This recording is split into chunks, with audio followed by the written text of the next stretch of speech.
As much as the U.S. advocates human rights, do you see that upheld or violated in most immigration laws? You know, what you call human rights is subjective. We don't know exactly what human rights are. There's a lot of things that all countries across the world do that are not humane, but may or may not be considered human rights. So it's a loaded kind of question. The immigration laws are what they are.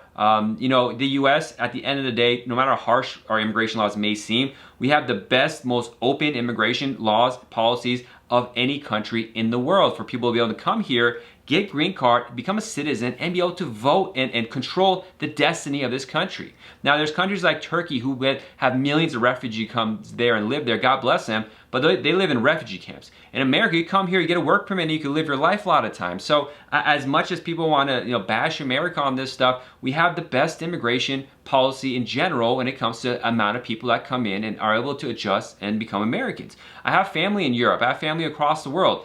Even if they get citizenship of those countries in Germany, in France, they're always going to be a foreigner.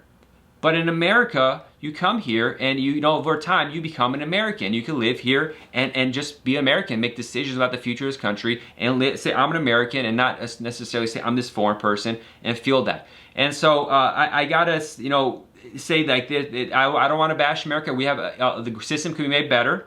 But it's a bureaucracy. It's very hard to write these rules. Even I've tried to rewriting these rules with people. It's very complex on how to do it because there's different interests involved, different issues. But if it's about human rights, I would say the U.S. has the most human rights-based policy. If you go Japan doesn't even let people get citizens of the country. They don't even let people be dual nationals. U.S. you could have 3 different citizenships. If you want to, if you can pull it off. Japan, Germany, India, Brazil, not Brazil necessarily, they have some things, but a lot of these countries won't even allow you to be dual nationals. You have to lose your citizenship if you go somewhere else. So America's a really open country. Human rights are great. Obviously what happens at the border is bad, but what other countries have people constantly coming at the border, and a lot of them do get in. It's a unique position that we're in. So I would just rephrase that question. I'd look at it differently than how you phrased it. I hope you enjoyed this educational video. Also, you'll find our social media site has a lot more videos, images, and information about the U.S. immigration process. Please check those out on the various social media websites.